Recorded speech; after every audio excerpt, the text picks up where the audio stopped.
het onmultiple, so it won't disturb you. We'll play. In my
Try not to trip over the cables.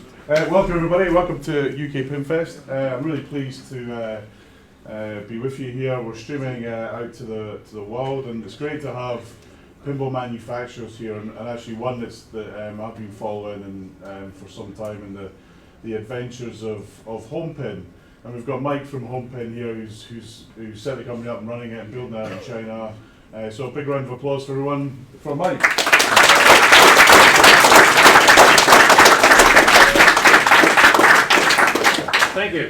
Thank you and welcome. You all know where the loos are now, just to the right here. If you feel you need to go, just duck out, or if you want to get a beer from the pub, whatever, help yourself. We won't be tying you to your seat or anything like that, so help yourself. Mike, if I may ask you, if you want to be on camera, Oh, not necessarily, I'll stay here. Okay, that's right. That's it, perfect. A couple of steps back, that'd be perfect. Thank you. In the sun. The little bit of a chat that I'm going to have with you guys today involves a fair bit of personal stuff, and you'll probably understand more the reason for that as the story unfolds. It sort of makes part of the story and part of the whole manufacturing in China story, if you like. So let's see how we go. About 4.5, 5 years ago, when I discussed the idea of building a pinball machine with my wife, apart from saying that I was a complete idiot, of course, word got out that maybe we were doing it because previous to building the pinball machine, or even having thoughts of building the pinball machine, Homepin was manufacturing aftermarket replacement boards, as some of you would know, for Williams machines mainly, some Gottlieb stuff, and we had been doing that for quite some years. So really, making a pinball was an extension of that, if you like, because it involved a few of the things that we had already been doing, and that was manufacturing boards, existing boards. It involved trading with China, and it involved in having a background in the pinball industry. So all of those things came together, if you like, and it all started when I was left school about 16, looking for a job, and my first job was at a radio control manufacturing facility in Brisbane, Australia. I am Australian, in case you haven't noticed. But I was apprenticed by this company, and they manufactured the entire radio system. They designed the electronics, they made the printed circuit boards, the packaging, the cases, they did everything from the ground up.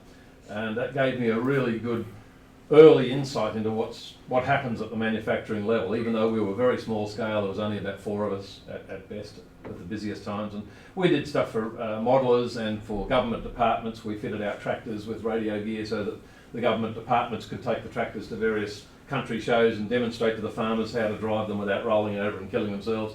And it was pretty interesting stuff. And part of my job at PSA was to go out through the week and test the radio equipment to make sure that our new models were working properly and to tweak and fine-tune them. And my mates hated me. My job was to go and fly model aeroplanes, and I got paid for it. That was pretty interesting, although not every day was a successful day. And we had to refine a few things after that trip. But anyhow, I was apprenticed there as a radio and TV mechanic, it was in those days. And that's where my electronics experience started, I guess. And my parents moved about 2 or 3 hours drive away from Brisbane, and as I had already started an apprenticeship and I had 1 day a week that I had to go to college, I had to move in with somebody in Brisbane, and I moved in with my uncle and auntie. And it happened that they lived next door to someone that I thought was quite attractive. And so that's where I met Karen. She's the girl next door, literally. That's my panel van in the background. I don't know, you guys call it panel vans? Sin bin, whatever you like. I met Karen, she was 16 and I was 20 or 19 I think at the time. And so we met very early in life. That's the oldest photo I have with myself with a pinball machine. It's a Williams Pokerino. And I can date that to the exact day because those are the flowers that my boss gave me to take to the hospital for Karen when we had our son. So I can date that as being 39 years ago. And I had been in the pinball repair industry at that stage at least a year, probably 18 months at that point. And you like the 70s clothes? I wish I still had those, they're back in fashion. After working for Music Time in Brisbane, was one of the largest places there for some time, and I had finished my trade by then, and I went and worked for another large pinball company in Brisbane, and they transferred me to Cairns, which is right at the top of Queensland. And after about a year working for Queensland Automatics up there, they folded for all sorts of reasons I won't bore you with. And we were stuck in Cairns with a 2 or 3 year old kid and wondering how we'd make a buck, so we decided to start our own business, and ran that for about 12 years before selling it. And after moving there and sort of expanding this business, getting it going, Karen decided that she needed to help, so she did an apprenticeship as well. She was apprenticed to me and did an apprenticeship in while we had that business. So she was a TV technician as well. After selling the business, we'd built a nice house up in the rainforest, which I still have, and had a bit of a loss to know what to do. And I had bought a Bram Stoker's Dracula, a BSD, at an auction that was in 1 million pieces. Boards in the bottom of the game, no glass, or there was broken glass, there was bits of glass everywhere, lockdown bar missing. And I was at this auction one particular day and thought I'll have that, and I think it was about $500, $600, about £300. And I took it home and tinkered with it and played around with it and got it working over a period of a few months. Decided to join one of the Australian forums. That was my first mistake. And on there was a guy saying, look, has anybody got this board for a BSD? Has anyone got this 24 octave board? And I sort of read this for a few days thinking I wasn't totally sure what he was on about because I hadn't had that much to do with the industry for 10 years. Anyway, it intrigued me a little bit and I asked some questions and he said this board is used for the missed ball octo and it's simply not available. I've scoured everywhere, I've tried England, I've tried America, nobody's got this board, whether it be new, used or otherwise, I just can't find one. And I said, oh, okay, well I've got a BSD, so I'll have a look. So I had a little electronics workshop under the house and I had no job at the time, so I started tinkering away and redesigned the electronics for it and came up with the replacement board. That's actually the first prototype. In fact, it actually says prototype there. That's the first prototype that I made, which I shipped off to him and he put in his machine and it worked perfectly. He was completely stoked with it, and then from that board was born Homepin, I suppose, the home business, Homepin. I'll just skip forward a little bit to this picture, which is 2015. We now make those boards, we still make those boards in batches of 100 at a time now in the factory. So that was the first board that we made. It's a complete redesign of the original, even though when you put them side by side, they actually look similar. The original board operates on radio frequency. For those who know this particular board, it works the same as your television remote or your air conditioning remote. My replacement board works on audio. It actually selects the audio. It's a completely different system and chip, but it plugs straight in and utilises the original infrared transmitter and receiver. So that was a must feature, and it's always been a must feature as far as I'm concerned. As a technician myself, I don't want to make things hard. I want it to just plug in and work. I'm not interested in, oh, you've got to plug this in and you've got to do this. No, that's too hard. So when I design things, I try and make it so that it's just plug and play and that's it. And that board has proved very popular for many, many years. I don't think anybody else makes it because they haven't bothered to redesign it, I guess. I started buying a few more pinball machines. That was my dog Karma helping me unpack a getaway, that was. And that gave me another machine to play with and get some more boards developed for. Like I say, I didn't have anything better to do, so make a few replacement boards up, and basically that's what I did. A few business people that I knew contacted me and knew that I'd sold the business and said, can you help us out? We want to buy some things from China. And at the time, it was pretty much all the rage, going back 12 odd years ago. And I thought, well, why not? Nothing better to do again. So off I went to China, went to a couple of trade shows there initially, and eventually, after making some contacts in China, after about a year, I decided that I could make a small business by collating all these small orders from businesses that didn't want to buy a container. They only wanted to buy a few boxes of this or a carton of that or something. So I had my customer base grew quite quickly, and I rented this small place that was just big enough to hold a 20-foot container of goods. And so over a period of 2 or 3 years, I ran that, and we shipped out at least one container a month out of that place. And we would just collate everything. When it was all there, we would bundle it up and send it out. That was my secretary at the time, and she's now moved to Germany, surprisingly. But there you are. But this is in Guangzhou. Guangzhou is just as hot and tepid as Shenzhen and Cairns, where I'm from, and it's hard, hot work loading containers, I can tell you. I like the look on the guy's face on the left. Like he's just about to fall over by the looks of that. It's pretty amazing. So we would ship containers to Australia primarily. We sent a couple of other places, but our business was to Australia really. And I I met up with a few other Australians that were either based in China or Hong Kong and going backwards and forwards. And one of them said to me, look, I've got a small office in Shenzhen, in Huaqiangbei. Those of you who know Shenzhen, Huaqiangbei, obviously you would. Huaqiangbei basically is the electronics capital of the world. If you can't find what you want in Huaqiangbei, it probably isn't made or it doesn't exist, because that's where it comes from. Whether we like to think that or not like to think that, the simple fact is that's where it comes from. And so he had an office on the 9th floor of a pretty fancy building, and I decided to go in with him and share the rent, and we also jointly paid for some staff, office staff. They would be the runners for us. They would go and get the small bits and pieces that my customers wanted and his customers wanted as well. This was a birthday party we had for one of them. I forget, it must have been Yan Yan's birthday in the front there. That's a typical Chinese thing. That's what they do. I don't know why. I have to tell them all the time, I'm taking pictures, stop that, just stop it. And it's very hard because it's ingrained in them. But we did quite well for a couple of years doing that, and I went and got myself a Chinese driver's license. And of course, not much use having a driver's license unless you've got a car. So I've had 2 cars in China now. The first one was this Nissan.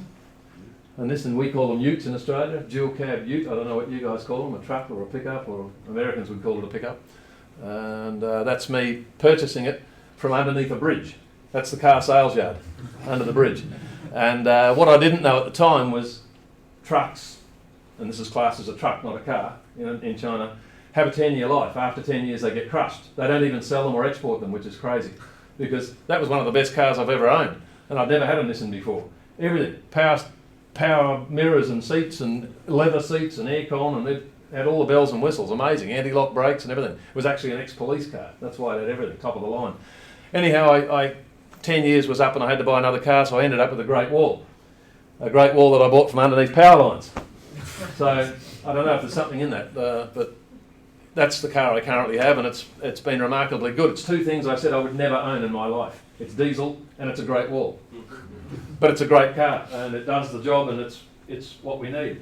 Anyhow, Ethan and I decided that we both wanted to start manufacturing something. We'd had enough trading, it was driving us nuts. So he was going to make 3D printers and I was going to make pinball machines. Karen and I had a discussion about pinball machines. The trading business was going okay, but with about 30 odd customers, it was driving us nuts every time you'd ship a container, and there was always some drama. And we decided we'd make pinball machines. Well, that's mistake number 2. Anyhow, we went looking for somewhere, and lots of empty places around Shenzhen. We looked at dozens of different places, and this is just typical of what you find when you go looking. When you rent somewhere in China or lease somewhere, you get the empty shell. You get no PowerPoints, no painting, no lights on the ceiling, nothing. It's an empty shell, that's it. It's up to you to fit it out the way you want it. And when you leave, you're expected to take the lot with you. That's just how they operate. And so we looked at several different places, and eventually we came up with one that we liked for a few reasons. This is where we are now. Up the top it had a mezzanine area right up the top, quite large, and an area out the back through that door, which has become our woodworking room and CNC room. But that's how we inherited the space, with that rubble as you see it, wires hanging down, just in disarray. That's how you get it. So we took that, and this was the first day of the lease. That's the garbage all over the floor that you can see, and they built a dividing wall. We only took half the building because the people that were in the other half, who have since moved out, but they were not doing so well, and they only wanted to cut their responsibility in half. So we leased half the building from them, and they built this dividing wall. 3 guys built this wall, by the way, in about 2 days. Unbelievable. They're super fast when they want to be. And upstairs in that area, they again on the left, wires everywhere. That's how it is, and that's how it is today. After we've done some work on it, and looking down into the factory in the early days, well, that's very early days. They hadn't finished the top of the wall, but we'd started to accumulate bits and pieces and buy in some equipment and parts that I thought we would need. Remember, we're still trying to work on making a pinball machine, and we're probably 6 months into the project by this stage. And luckily, we were making licensed Hankin video game tables too, so that gave me a little bit of cash flow, and it also let me employ some staff and give the staff something to do, because it was a bit of a catch-22 situation. I couldn't put 10 staff on and have them sit round and say, okay boys, build a pinball machine, because they had no clue. So we needed to work up to that, and this is something that took quite a bit of effort to work them up to so they understood what it was we were doing and building. And Karen came to visit several times. The deal was I would go home, I would spend 6 weeks about in China, and then I would go home for a month, and then she would come and visit for a few weeks, and that's basically how we had it structured. It worked well. She looked after the paperwork, and I looked after building up of the factory. And that shot, I chose that one because that's a pretty good shot. That's a Nissan. That's after we'd cleaned all the rubbish out. And this is a shot about 2 weeks ago from the same angle. As you can see, there's not a square inch left. When we first moved in there, I thought, wow, this is huge. There's plenty of space. Now, if it was double the size, it wouldn't be big enough. So that shows you how easy it is. You can get tricked up. Got another picture here, a bit out of sequence. Started to buy some tools and make up some benches to fit it out. I did it myself because I had no one else to do it. And then started to buy the necessary equipment to build up the factory. That's our CNC machine being delivered, the wood machine, and a vacuum forming machine. It's mainly a prototyping machine, but it's good for making small volumes. We had those delivered. And again, to keep the staff busy, this is a run of Williams Trough Opto boards. Just one of the things that we make, and we kept up this to build our stock levels up because we weren't making pinball yet, and we had to keep the staff busy with things. So we managed to stockpile quite a lot of stock. Karen came over one time, and we'd actually started to build some prototype cabinets and get our sizes right and fit with the parts we could actually get locally, because China is a bit difficult if you want to import something. It's very, very difficult to China. You really need 2 or 3 dedicated staff to handle the paperwork. You can import anything you want, unless it's used. You can't bring anything used into the country. But you can import new stuff as long as you've got all your paperwork right. They're paperwork mad. They're seriously paperwork mad.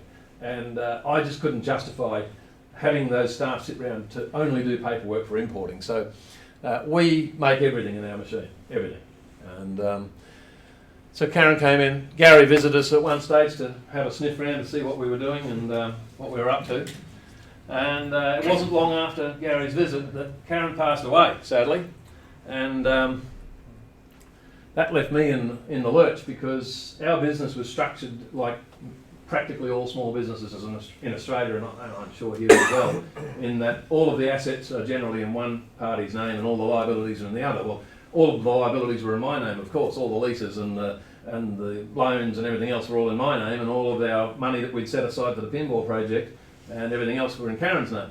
And that took more than a year for me to sort out that mess. And it was quite a stressful time, because during that time, everything, I had no money to pay the rent, no money to pay the staff. So all pinball work ceased for that 12-month period. It just had to stop because there simply was no money to pay for that work.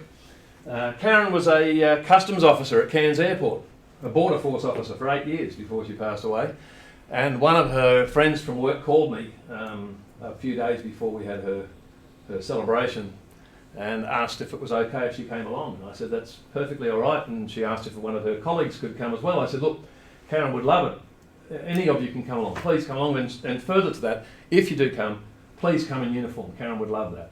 And to my surprise, a bus turned up out the front with 25 of them in there. I mean, Kuranda, where we live, is known as a little bit of a hippie sort of place. And the local people must have thought we were being raided or something with a bus load of customs officers turning up on the doorstep. So you can imagine the looks on their faces with all these customs officers piling out of a bus. But Karen used to bring home all sorts of stories from work that, of course, she wasn't allowed to tell me. And Such as? well, I'm glad you asked, because she said that one day this young Brit turned up, 30-odd Brit turned up, and he had no luggage, he had no carry-on, he had no bag, nothing. And they sort of looked and thought, it's a bit strange, nothing, you know, not even a bag, not a laptop, nothing. What's going on here? So they pulled him aside. Excuse me, sir, can we have a chat? You know, what brings you to Australia? I'm just here for a few days, just checking this, checking that. He gave some feeble excuse that was half believable, much like the one I gave when I came here. And, so they sort of looked at him and they didn't know whether to believe him or not. So the male customs officer looked this guy square in the eyes and he said, do you have a criminal record? And his answer was pretty quick. He said, "I didn't realise it was still compulsory."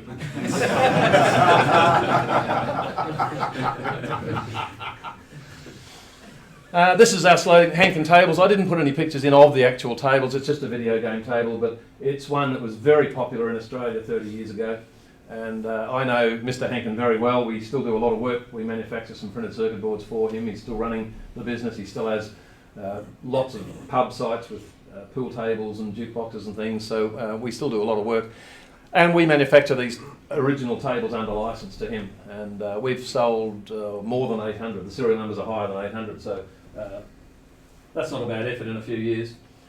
This was the staff as at about a year ago now, I guess. I mentioned Sid in the back here, the bald guy. He's a retired RAF guy who did electronics in the Air Force, and he was sitting at home with nothing to do, and as he said to me, he's sitting at home around his pool drinking piss and dying. Can I come and spend a few months and help you out? And I said, sure, any help's welcome. And on that point too, I truly expected that I would be able to attract the interest of some pinball people who would come and spend a few months on and off in the factory and help. Nope, no one's interested. Don't know why, don't know whether it was me or whether it was China or don't know. But anyway, Sid came over, spent 3 months, and that was 3 years ago. So he decided to stay. He likes being involved because it keeps him busy, and he likes developing new stuff, and basically that's where we're at. And yeah, we've grown a little bit since then. We've got about 20 staff total. And it was about a month before I was able to resolve Karen's estate and free up the money that our programmer died also in the dormitories. I supply the staff with a dormitory, which is right next to the factory. It's part of their employment contract. And sadly, when he passed away, I also lost everything to do with his work, his previous work. We were working on a couple of different things, colour LCD. We had, the software wasn't final, it wasn't anywhere near finalised, but it was working, it was workable. And when, for Chinese reasons that are too complicated to explain here, when he passed away, we lost a lot, everything, including Thunderbird's manuals that I bought in that had nothing to do with him or his work, but they went as well. And I had no recourse on that. And as is customary there, as I found out the hard way, you pay the family out when someone passes away.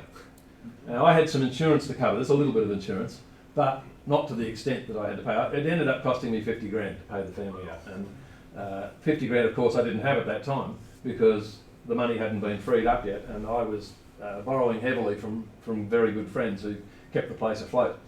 And towards the end of the negotiations with this family, it was really wearing me down. It was quite difficult. I have a very good English-speaking Chinese solicitor, and he was pretty good. But I had met a girl quite accidentally at a bar a month before, a few weeks before, and I rang her and said, look, you know, I'm in a bit of trouble here. This guy's died.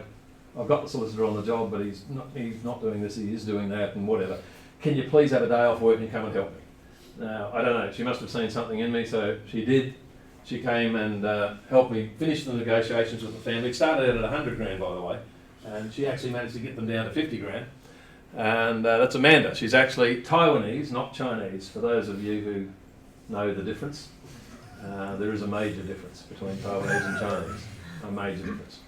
And anyhow, she came down and helped me negotiate this in the end, and I said to her after this couple of days of negotiations, I said, look, I really need your help, because I forgot to tell you that at this point too, the girl I had as my secretary was heavily pregnant.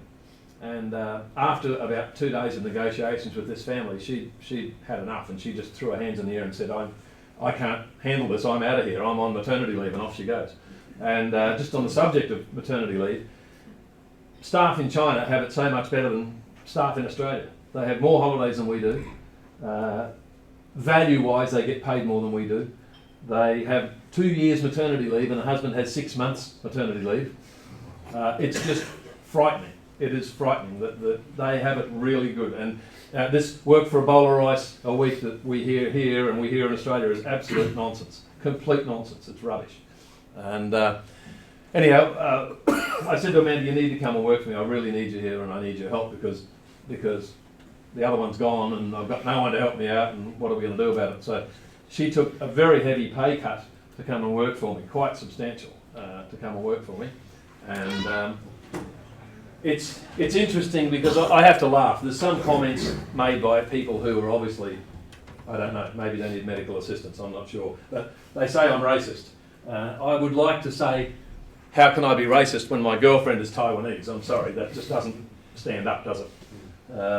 So I'm glad to say Amanda's still there and helping out, and she's really pushed the place forward, like I couldn't have done on my own, that's for sure. And this is some of the things we made in that interim period. We made some video game cabinets. Someone requested those, so we built them to order for them. And there's some Hankin tables over there, the brown top ones. They're built in the old style, and people were lapping them up because they're retro, and that's all the rage, retro. So people were buying those. And as you can see, the factory's still a bit sparse. Look at some machinery over here, but we're not too advanced. But we were then able, once the family money was freed up again, we were able to get back into manufacturing things. And some parts, that's a part from the auto launch bearing, and some pop bumper assemblies that we were making up. We set a goal of making enough parts for 100 machines, so we made 300 pop bumper assemblies and so on. And it's a bit of a standing joke that I say to people that we had to make our own screws. And those gold screws you see at the bottom are the screws we had made, high tensile screws, because there just wasn't anything available that was pinball. And most of you would recognise those screws as pinball screws with the addition of the Phillips head. Is that because you couldn't import them, mate?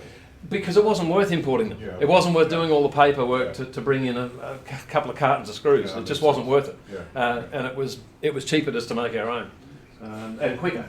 Yeah. And so yeah, I've got a few bits and pieces here about things we've made.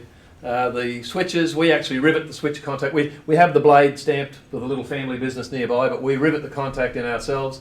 We injection mould, we made the mould ourselves, and we injection mould the spacer, and we assemble the switches ourselves in-house. It's a batch of spot targets being put together.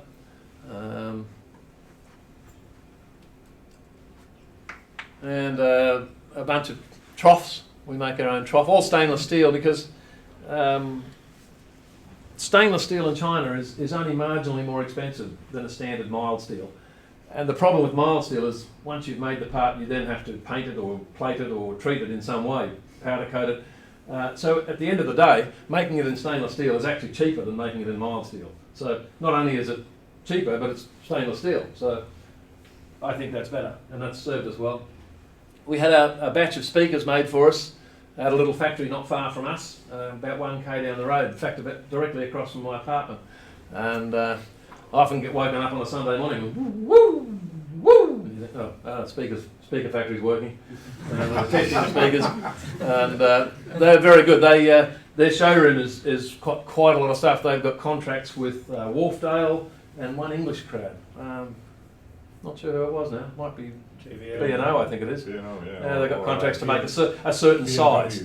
Yeah, a certain size of, Bauer and Wilkins, yeah. Yeah, B&W, yeah. They had contracts to make those, so their quality is very good, and we've not had a single dud one, so we're pretty happy with that. And there was another picture alongside that, but it's disappeared. So there you go. Frames in the factory, it's quite a big factory there, the speaker factory. It's very interesting going around these factories. Good pictures there. It's interesting going around these factories and seeing all this stuff firsthand, because it's for me as an engineer looking at the way things are made, it's quite interesting to see how the machines make the various bits and pieces, and even things as trivial as those screws. It's quite interesting to see them actually being made. That's our injection moulding machine. It's just a small vertical one, but it really earns its keep. We make a lot of bits and pieces, and we make as I said earlier, we make our own moulds for the machine, and it will make parts up to about 3 inches. So all the small bits and pieces, spacers and pop bumper spoons and little things like that. The trouble is, if we have a mould made and we have the parts made outside, they're not interested unless you want 10,000 pieces.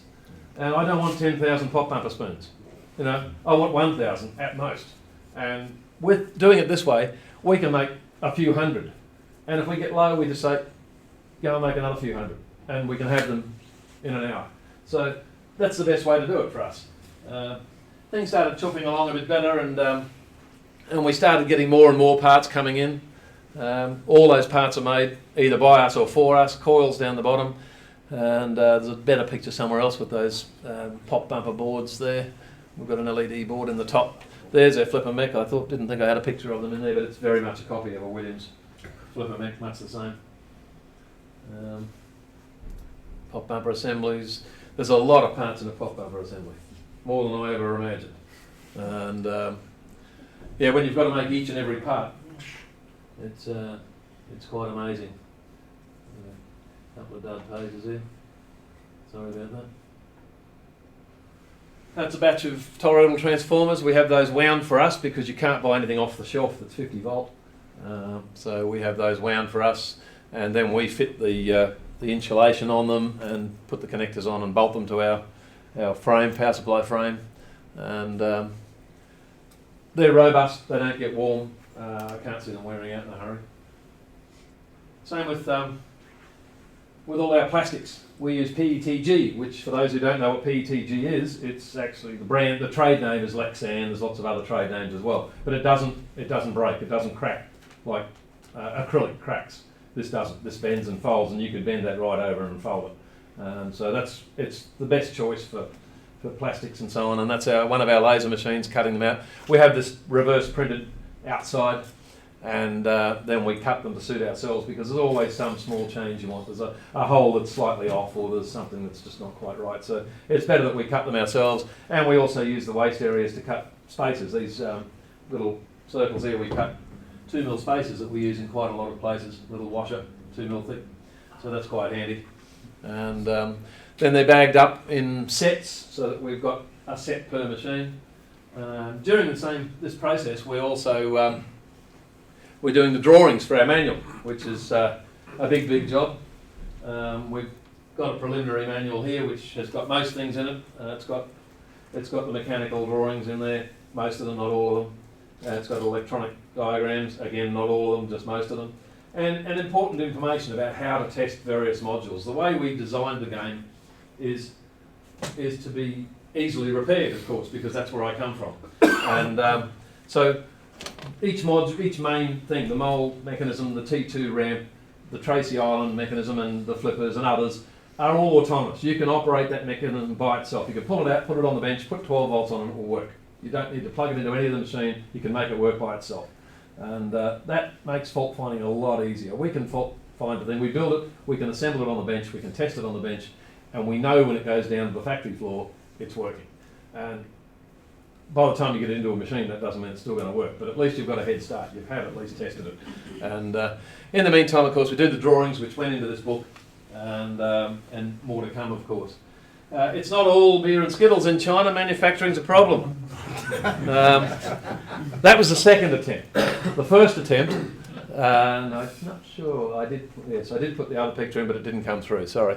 The mould is made in about 6 different little moulds. Quite small, a few inches, 6 inches long. And the first one, I got the samples and I looked at them and I thought, hey, they look great. You know, fantastic. And we said to the factory, that's brilliant. But then we assembled one because we put a motor in here. We put a little geared motor in there to turn that. And that's when it became obvious what was wrong. Because instead of being a spiral screw, they'd put 4 rings like that. And when you looked at it, it looked great. But when you turned it, it looked stupid, of course, because it wasn't a spiral or a screw. Anyway, we went backwards and forwards to this toy factory quite a few times to get this and other parts made. And that was their second attempt, which was closer. And then the third, when I took this back to the factory, I said to the young guy there, who was their engineer making this, I said, mate, do you know what a screw is? Yeah, of course I do. I said, well, you will never get a job in a screw factory. The third time was lucky, it was good, he did it right, and away we went, and we got the finished thing. Are they not small enough to injection mould yourself? Sorry? Are those pieces not small enough to injection mould? They're moulded plastic. Right. They're like soft rubber. They're not. We mould in a material called POM, which is an industrial harder material designed for gears and things like that. Where that's a soft rubber. We run out of. What's that one there? Run out of pictures. I'll look at that again. come on. See what's gone wrong there.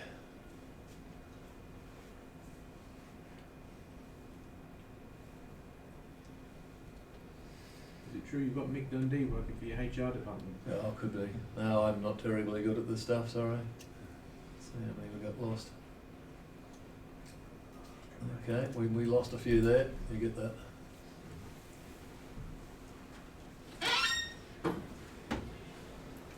Crimping terminals. What a nightmare job that is. I'm glad they do it, not me. It takes a long time to make wiring harnesses. We've got about 5 terminal machines for different terminals, and that's some harnesses coming out. It's a big job. Some of the funny things you see in China when you're cruising around. I had one of the staff with me, not Amanda, I had one of the staff with me. We were going to a plating factory one day, and she spotted next door, the building next door. She said, what's all that over there? What's going on over there? What's that? And I said, and I said, where? And I'm looking, oh, right, yeah, well, what is it? What is it? And Chinese girls are pretty prudish. And I had to explain to her that they were blow-up toys. Well, blow-up? What kind of blow-up toys? Like, you know, what, a giraffe or something? No, it's a blow-up girl. Why do you want a blow-up girl? And I'm stuck in this roundabout trying to explain why you would want a blow-up girl. And but who buys these? I said, forget about the blow-up toys. Anyway, that's the sort of stuff you see when you're cruising around. It's pretty funny sometimes. And things like this, of course. Would you like a BMW wang? Or a Suzuki? They're big on that, and that you see that absolutely everywhere. Fost, yes. Yeah, I don't know what that should be. It's hard to tell, isn't it? Anyhow, we started then getting to the point where we were developing our artwork for Thunderbirds. And I'll just speak briefly on Thunderbirds there. When Karen and I decided to make a pinball machine, we then of course had to work out what the theme was going to be. And we agreed it had to be family friendly for our first machine for sure. It couldn't be anything that people would object to, like Playboy for example, or something like that people could find fault with. And we had a few names written down, and Thunderbirds was one of them. And we set about looking at the license, and of course it was pretty difficult approaching a company, any company, for a license when firstly we didn't have a factory, we only had an idea, and so it took a bit of convincing, and in the end we came to some suitable terms, and they agreed to give us a chance, and we ended up with Thunderbirds, family friendly theme. Our goal was to build a machine that was easy to play, colourful. It had to resemble a Williams machine because that was the size, the shape that everybody was familiar with. We didn't want to make something that was different, so we wanted to make a standard looking machine. And so we settled on Thunderbirds as being a suitable thing. Of course, when you have a licensed thing, problems come with that, in that you can't do as you please, you have to do as they please. And you know, I hear lots of comments, oh, you should have it this way, you should have that bigger and this smaller and that left and right, and I've heard it all. You don't have that say. It's as simple as that. You go to them with a concept and say, this is what we would like to do. Oh, they go, whoa, no way in the world. And then you've got to negotiate. What do we change? What is most important to you? Lady Penelope on the back glass was redrawn 6 times to satisfy them. And in the end, I phoned them up and said, look, I got on quite well with them, fortunately. And I rang and said, what is it exactly we need to do? I've gone back to the artist so many times. He's pulling his hair out. The artist obviously wasn't you, or maybe it was. And in the end, secret. Yes. In the end, she said to me, "Look, the bottom line is she's not pretty enough." And there was a bit of a pause, and I said, "You do realise she's not real, don't you?" Anyway, we made her prettier, and that was enough for them. And here we are. We've got our back glass as it is, Translite, sorry, as it is, and. You know, there were lots of compromises along the way with that, lots of compromises with art, lots of compromises with the DMD animations, and on and on and on. It's often difficult, but we ended up with what you see inside here. Basically, that's almost the one you see inside there. Certainly from there up is anyway. And someone came along at some late stage and wanted to change something. I said, not a chance, no. we're not changing anything. And we decided to make it all in one piece with the fold-out panel, again because of my repair background. I hated working on Williams machines. You pull the panel out and it slips down the thing and you can't hold it there and it's a nightmare. So we made it so that it folds out. Those who have been asking me here and elsewhere about colour DMDs and LCD, we have experimented with it, as you can see. This is Thunderbird's running colour LCD and colour RGB LED. It's just not as simple as people think. They say just whack a colour DMD in there. No, it's just not that easy. It's not that. It would be a lot cheaper to do this for us, hardware-wise, but there's just so much behind the scenes, and also the approval process would have been double the length because every single frame of every animation has to be approved, and that took us long enough in Orange. But we had to submit every single frame of every animation that we have, and there's a lot. And so yeah, this was early days. We're still going to do a lot more work on that, but we decided it was just taking way too long, and that we would never get the machine finished. Lots of things had to stop. We had to stop doing work on lots and lots of things because we would just never get finished. And you have to pull it up somewhere and say that's where we're at. That's what it's going to be. And for good or for bad, that's what Thunderbirds is. And this is about 3 weeks ago in the factory. As you can see, from a factory that was practically empty, now is not a spare square inch on the floor. And in the meantime, of course, the authorities in China are getting harder and harder and harder by the week. And there's a few of you here that have business in China and you know what I'm talking about. Particularly Shenzhen. Shenzhen wants factories out of the place. They want the place to become an IT hub now, not a manufacturing hub. So they're actively chasing everybody out of town. And their first port of call was for people that cut wood and paint. And of course, we were doing both those things. And so they descended on us with a vengeance. And we really had to move pretty quickly. And fortunately, where our original factory is only about 3K from the border of Dongguan, which is the next major manufacturing hub. So we quickly raced over to Dongguan over a period of a week and sniffed around and looking for somewhere. And we ended up renting a second factory over there where we could actually cut wood and paint, which is what we've had to do and shift all our stuff across. There's a picture here of Sid and I on the factory floor, making sure everything is ship-shape before the machines got packed. And we make sure that everything's as right as it can be before we bundle it up. And we've got a couple of good staff who know how to do that too, but there's nothing like knowing yourself that it's right before it goes. Production line for the playfields. They start down the far end and come up this way, and by the time they get to the next one, they're fully finished, ready to go into a machine. Oh, sorry, they're ready to go across to the wiring section where they fit the wiring harnesses and then ready to go in a machine. There's a lot of manual stuff. A lot of all the lamp boards and things plug in, but there's a lot of manual wiring onto switches and a few other things, onto coils and things. Still a lot of manual wiring like that. Very common sort of setup.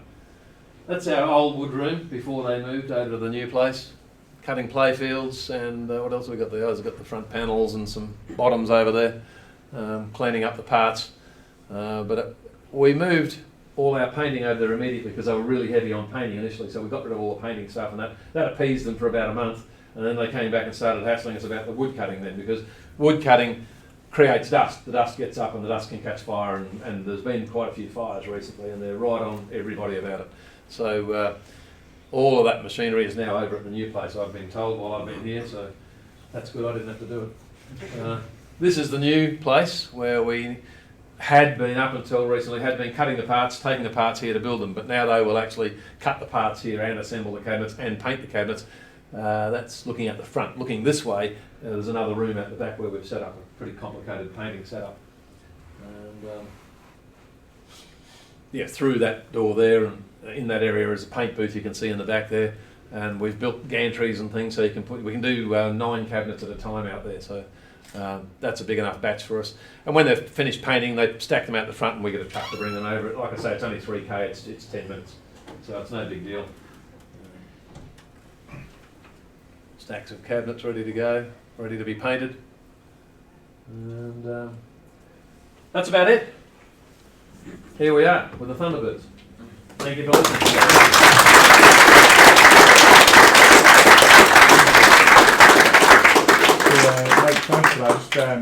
we've got a short Q&A session, so if anyone's got any questions you want to ask Mike, fire away. Fire away. So Mike, what's your next pinball going to be? Which one? I don't know. We've got a few things in the pipeline. No, the serious question is, would you do another one, having gone through this one? Well, of course, we've set up the place, we've built all the parts, it'd be stupid if we didn't. We've got a couple in the pipeline. I learned a lot of lessons with Thunderbirds, and that is, don't tell anybody anything. And, you know, until we've got a working, basically fully finished machine, very few people are going to know about it. Themed or not themed? Let me say, it's along the lines of Houdini, where it's kind of, it's known, but it's not licensed. So we can put it together quickly without having to refer to things. I'll go a little deeper than that. I'll say we're targeting the Chinese market because that's our home, and we have put Thunderbirds into the Hard Rock Cafe, which is just up the road from our factory, and it was very well received. We've had Thunderbirds prototypes in other bars around the area close by, and it's been very well received even by Chinese who don't know anything about it. As a quick example, originally the staff, well, Chinese don't know what a pinball machine is, so I actually pulled apart a Getaway and brought it to China. We built a cabinet, built it up, and the staff all thought I was nuts. What's the boss doing? He's crazy, he's gone mad. What's he doing? It's all this wire and this stuff, and they'd never seen anything like it. After a couple of weeks putting it together and a lot of hard work making it work, they then could see it and play the machine, and they were so intrigued they would stay back after work playing Getaway, which was quite interesting to me. It showed me that indeed the Chinese are interested in pinball. They've just never been exposed to it. Yeah. And the problem we have with China and pinball is they don't know what a pinball machine is, so they're not attracted to the machine for a start. They don't know what Getaway is. They don't know what Thunderbirds is. They don't know what AC/DC or Aerosmith. They have no clue about any of those Western themes or bands. They've never seen or heard of them, ever. So trying to sell a Thunderbirds or an AC/DC pinball to Chinese, you're wasting your time. If it was $100, they wouldn't buy it. They wouldn't know what to do. No, we don't know what that is. So our theme is a Chinese theme. Our next machine is a Chinese theme. However, let me further say that it's bilingual. It will be in Chinese and English. And it's along the lines of, but not, along the lines of Kung Fu. That's Chinese, but also well known and liked in the West as well. So it's like that, but it's not Kung Fu and it's not any of those things. But it's that kind of thing where we believe it will have appeal everywhere. But we want something primarily that will appeal to Chinese because that's what we want to promote. We want to try and get into that market. Now, the market in China is different to the market here. People don't have a house big enough to put a pinball machine. So the market there is for arcades and bars. That's it. So it's not, 2 billion people, you can sell 1 billion pinball machines. That's no. If you're selling bottles of Pepsi, yes, but not pinball machines because they have nowhere to put such a big thing. And very, very few are likely to go into people's houses. But there's still a hell of a lot of bars and a hell of a lot of arcades everywhere. So it's still very big business. And we've got a very good agent in Highway Games in Australia who have some exceptionally good contacts. They've also got an office in Guangzhou and have had for a long time. And they've got some very good contacts in China. So that's where our main promotion and push is going to be next year. Mike, I noticed your picture with Gary Stern. Yes. Are you working with, so he's obviously one of the big pinball guys, are you working with them or any other pinball companies? In China, you mean? Or is your company producing parts for any of those companies that are, traditionally Chicago based? Oh, look, whether people want to believe it or not, a lot of the parts for pinball machines are made in China. Yeah, and you see the made in USA sticker on the glass, but yeah. It really should say assembled in USA. Yes. Because a lot of stuff comes out of China. Yeah. And I have NDAs with a couple of pinball companies, so I can't really comment much more on that. Okay, thanks for that. When you set up in China, those early slides where you rent a space, it was enough for a 20-footer to go in there. Yep. You were... In Guangzhou, yes. Yeah. That was driven by making solely pinball parts? Not originally, no. That was just trading with China and helping small businesses buy small quantities of parts. That was prior to wanting to build pinball machines. Not specifically related to entertainment or... No, nothing at all. No. There was some plumbing companies we dealt with and all sorts of different companies. Yes, electronics. just went It was in that mainly direction. electronics companies because that was my background, and they wanted me Yeah. to source, PA systems and amplifiers and speakers and all sorts of stuff, printers and some weird things. Yeah, Okay, unusual stuff. time for a couple of more questions. Really? If there's any. No questions. Okay, good. Chris? Do you screen your own playfields at the factory? No, we have that done outside. We've got a very good little home business who's also moved to Dongguan because he can't screen print any longer in Shenzhen. Everyone's exiting from Shenzhen. You'll see it in the news from time to time, although they probably don't report on it very much here. But every factory is trying to get across the border, and we found out the hard way. When we were being shown around places every day with the real estate agent that we decided to use, who was very good in the end, when we went to a new place to look at it, there was either already someone there looking at it or someone turned up while we were there to look at it. And all of them, without exception, every single one of these other people were from Shenzhen, escaping. And consequently, the landlords all knew this too. So the rent price was around the $17 to $18 a square metre, and it was Shenzhen price, 23 a square metre. Everywhere we went, it just wasn't any cheaper. And so we quickly realised that unless we said something and unless we chose somewhere, we were going to miss out. So we had to choose somewhere. Okay, one more question. Dave? Yeah, if somebody came to if somebody came to you with a boutique pinball project that they wanted to contract the manufacturing for a limited run, would it be worth your while to do that? Would you want to do that? Sure, we get up for that. And they would have to commit to 50 machines minimum because it wouldn't be worthwhile otherwise. And perhaps even 100, depending on what they had. And they would also have to realise that our machine is 100% metric. So they would have to understand that and be prepared to live with the fact that it's metric, like 90% of the world. Drag America forward. We're still the only country that landed on the moon. So with that, thanks very much, Mike Kolinsky from Homepin. That was a great presentation, fantastic insight, and Thunderbirds is obviously in the game room. Tim streamed it on Friday night, so if you want to look at twitch.tv/pinball_live, you'll see the game and the gameplay. It's a great game. I encourage you all to play it before you go. Anybody interested in a wall hanging? There'll be plenty of people who wants it. But big thanks for Mike for coming all the way over to Australia and bringing his game.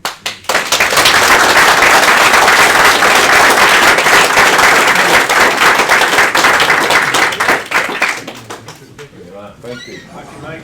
Yeah.